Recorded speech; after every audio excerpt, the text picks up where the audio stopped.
కూటమి ప్రభుత్వం తనపై ఉంచిన నమ్మకాన్ని వంపు చేయనంటూ రాష్ట్ర కొప్పుల వెలను డైరెక్టర్ కొల్లి అప్పలనాయుడు భరోసా ఇచ్చారు. ఇక విజయవాడలో ప్రమాణ స్వీకారం చేసిన ఆయన తొలిసారి విజయనగరం జిల్లా బొబ్బిలి బాడంగి మండల కోడూరు గ్రామానికి విచ్చేశారు.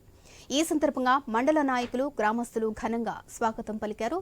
ఇక గ్రామస్తులకు అందుబాటులో ఉంటూ ప్రతి సంక్షేమ పథకాన్ని అందించేలా కృషి చేస్తానంటూ ఆయన అన్నారు.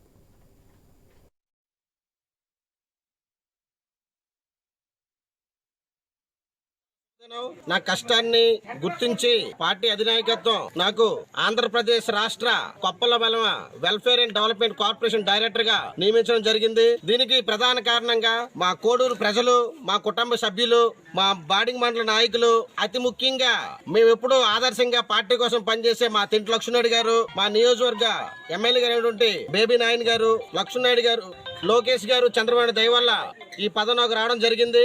మొన్ననే ప్రమాణ స్వీకారం చేశాము. మాకు ఇచ్చినటువంటి బాధ్యతలు తోచా తప్పకుండా 100% నిర్వహిస్తానని మా గ్రామ ప్రజల సాక్షిగా, ఆంధ్రప్రదేశ్ రాష్ట్ర ప్రజల సాక్షిగా నేను మాటిస్తున్నాను.